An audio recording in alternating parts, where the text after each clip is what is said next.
Assalamualaikum warahmatullahi wabarakatuh. Pada pertemuan kali ini saya akan membahas materi mengenai penggunaan informasi akuntansi diferensial dalam perencanaan laba jangka pendek, di mana ini termasuk dalam mata kuliah akuntansi manajemen.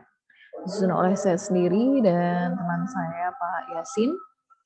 Oke, yang pertama pokok bahasannya itu perencanaan laba jangka pendek. Di sini ada juga rekayasa parameter untuk perencanaan laba jangka pendek serta analisis biaya volume laba. Tentu saja pada dasarnya ada 3 faktor ya yang mempengaruhi laba, yaitu biaya, harga jual, dan volume, di mana volume itu termasuk dalam volume penjualan dan volume produksi.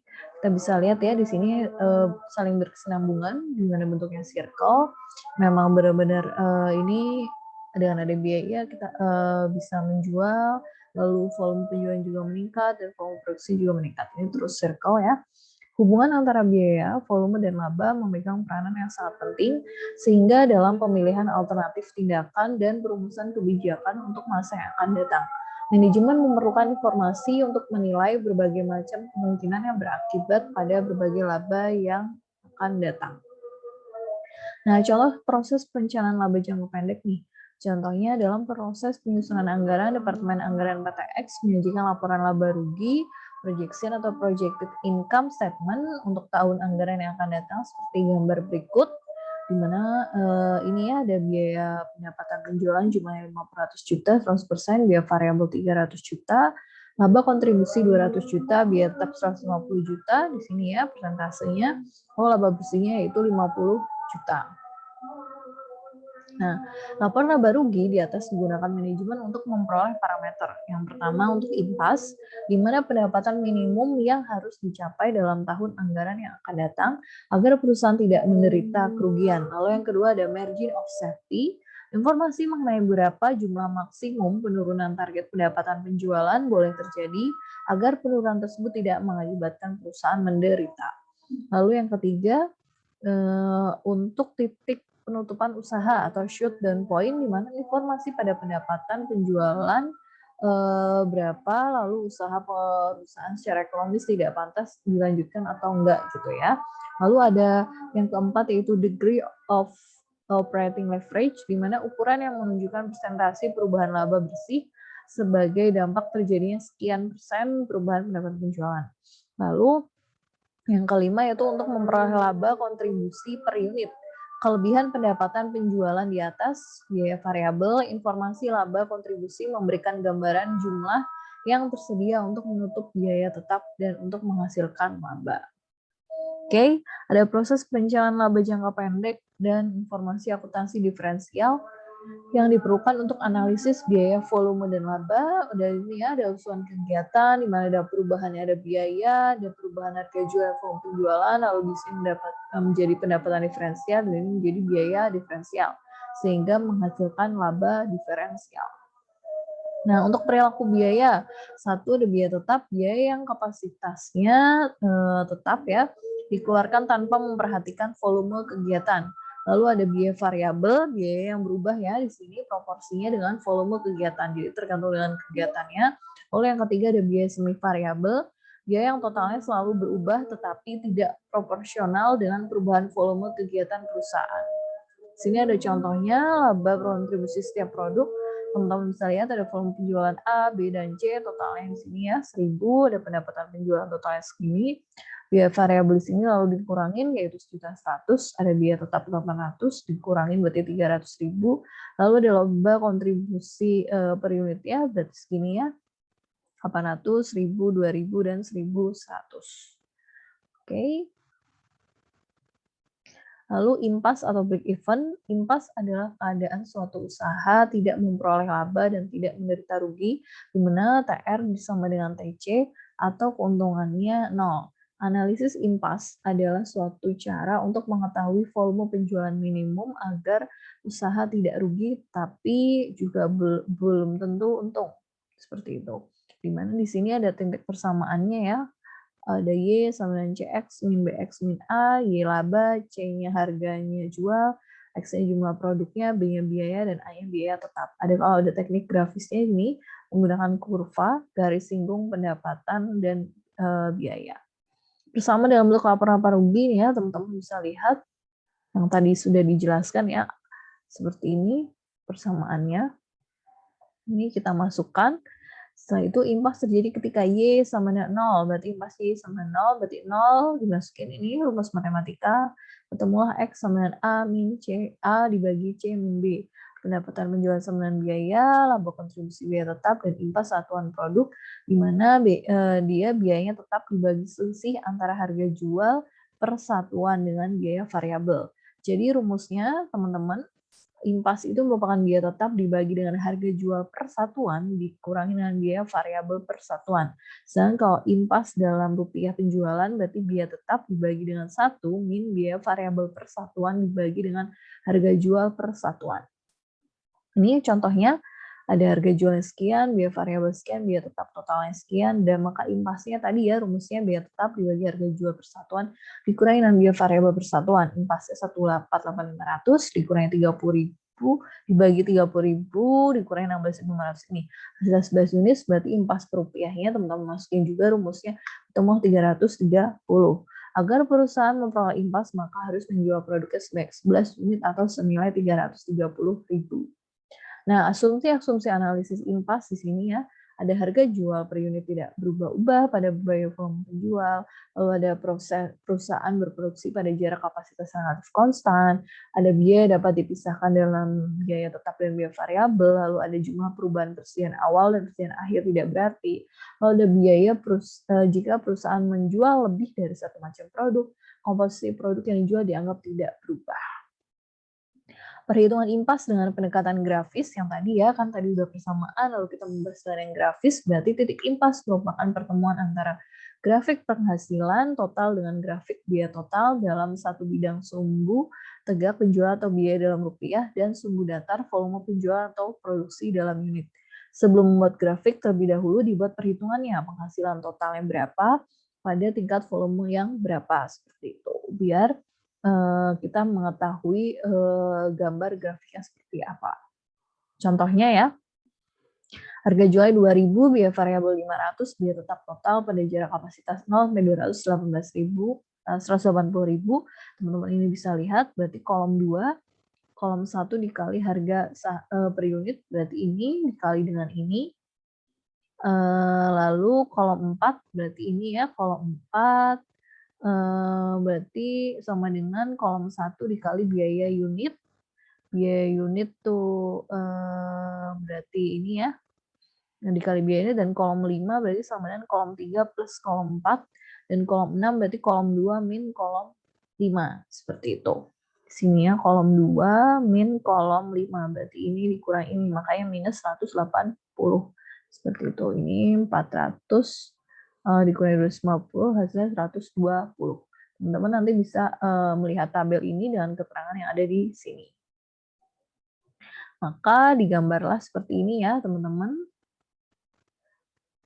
Oke, ini ya. Nah di sini ada titik impas, sudah ketemu titik impasnya tadi ya, di sini ada 0 sampai ini 200. Terus lalu di sini ketemu titik impasnya di sini. Ini tadi kita masukkan ya, tadi perhitungannya 180 dan ini 80, 40. Ini ada garis biaya total, lalu ini biaya variabel total, dan ini biaya tetap total. Ini penjelasannya, garis penghasilan total dibuat dengan menarik sebuah garis yang memotong titik-titik hubungan antara volume penjualan dalam unit kolom 1 dan penjualan total kolom 2. Berarti yang ini tadi ya, teman-teman bisa lihat. Kolom 1 dan kolom 2 ini. Lalu kita lanjut lagi, garis biaya total dengan cara menarik garis yang memotong titik-titik hubungan antara volume penjualan kolom 1 dan unit dengan biaya dalam rupiah. Lalu garis penghasilan, berarti ini yang tadi titik-titik ini. Dan lalu garis penghasilan total berpotongan dengan garis biaya total pada titik yang disebut dengan titik impas, jarak antara garis penghasilan total dengan garis biaya total di daerah sebelum titik impas disebut daerah rugi, sedangkan di atas titik impas disebut daerah laba. Berarti di sini rugi dan di sini laba, karena ini titik impas. Oke. Lalu ada persamaan biaya volume laba, cost volume profit, di mana analisis hubungan biaya volume laba terhadap perubahan faktor-faktor yang mempengaruhi laba dapat dibuat dengan persamaan C min V min P sebagai berikut. Berarti total biaya tetap ditambah total biaya variabel ditambah dengan laba. Di mana persamaannya di sini Y laba, C-nya harga jual persatuan, X-nya jumlah produk yang dijual, B-nya biaya variabel persatuan, dan A-nya adalah biaya tetap. Oke, penentuan impas menggunakan persamaan biaya volume laba tadi ya.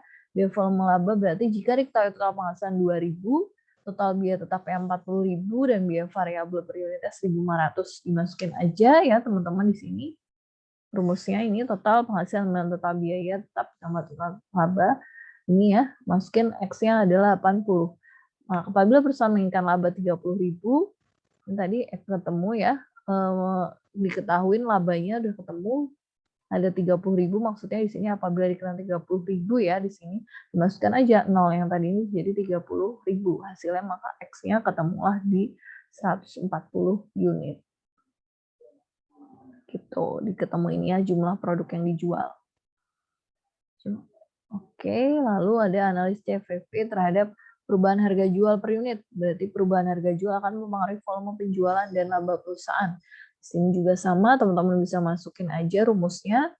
Contoh, jika perusahaan berencana menaikkan harga dari 2.000 per unit menjadi 2.500, jika volume penjualan tetap yaitu 140 unit, total biaya tetap 40.000, biaya variabel per unit 1.500, maka akan mempengaruhi laba dari 30.000 menjadi yang ini ya 2.500 tadi, ini 140 sama dengan 40.000 ini total biaya tetap ditambah 1.500 dikali 140. Biaya variabel dikali unitnya ditambah C.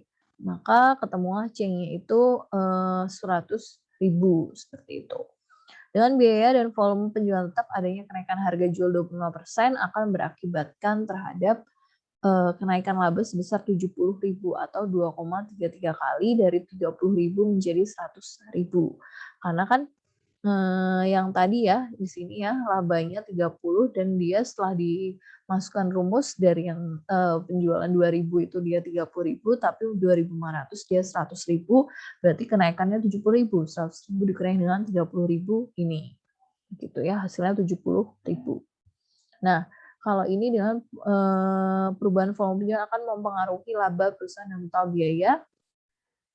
Ini ada penjualan 175, harga jual 2.000, total biayanya 40.000, biaya variabel per unit 1.500, maka akan dipengaruhi laba atau total biaya menjadi, nah kalau ini tadi ini ya diketahui labanya 30.000, dia berubah mempengaruhi volume, sedangkan kalau ini akan mempengaruhi laba. Tadi mempengaruhi volume, kalau ini akan mempengaruhi si labanya. Dimasukin aja ke rumus yang tadi ya, tapi dengan asumsi harga jual 2.000 loh. Nah, ini unitnya berubah 175, dimasukin saja, ketemulah labanya 47.500. Lalu dengan harga jual tetap, adanya kenaikan volume dari 140 menjadi 175 ya. Ini yang tadi kan di sini 140 berubah menjadi 175 akan berakibat terhadap kenaikan 17.500 yang tadinya 30.000. Yang tadinya ini ya 30.000 menjadi 47.500, dikurangin aja berarti kenaikan sebesar 17.500 atau sebesar dengan 58,3%. Oke, kalau ini perubahan biaya variabel per unit akan mempengaruhi laba perusahaan dan total biaya. Oke, ini kalau ini tadi ini biaya variabel per unit, ini perubahan biaya variabel ya. Di sini biaya variabel yang berubah ya teman-teman dari 1.500 ke 1.600. Kalau yang tadi kan unitnya, kalau yang ini tadi kan harganya dari 2.500, kalau yang ini tadi unitnya dari 140 menjadi 175, dan kalau ini dari biaya variabelnya 1.500 menjadi 1.600. Kita masukkan aja 2.000, kita asumsikan yang tadi 140 ya, unit yang awal tadi diketahuin, lalu 40.000 ditambah 1.600 ya, ini biaya variabel jadi 1.600, maka ketemulah labanya itu 16.000. Adanya kenaikan biaya variabel per unit dari 1.500 menjadi 1.600 per unit akan menyebabkan penurunan laba yang tadi yang 14.000 menjadi 16. Yang maksud saya yang tadinya 30.000, di awal kan 30.000 ya di sini. Oke, menjadi 16.000, berarti penurunan 14.000. Dan di sini ada perubahan total biaya tetap akan mempengaruhi laba perusahaan dan total biaya. Kalau di sini biaya tetapnya berubah ya, dari 40.000 menjadi 50.000, dimasukkan saja rumusnya yang berubah yang ini ya teman-teman, maka labanya 20.000, sehingga dengan adanya kenaikan biaya tetap, maka dia akan menyebabkan penurunan sebesar 10.000, karena kan awalnya laba 30 menjadi 20.000, seperti itu. Oke, ini ada latihan soal ya teman-teman, ada 3 soal. Maksud saya ada 4 soal, ini teman-teman pasti bisa mengerjakan. Teman-teman ini bisa lihat, ini sama kayak tadi ya, 2.000 naik jadi 2.500, terus kalau yang ini naik jadi 175, yang tadi 140 jadi 175, lalu yang ini 1.500 jadi 1.600, lalu yang ini 40.000 menjadi 50.000. Teman-teman bisa mengerjakan, lalu nanti dikumpulkan dalam waktu sejam itu ditulis tangan. Sekian penjelasan dari saya. Wassalamualaikum warahmatullahi wabarakatuh.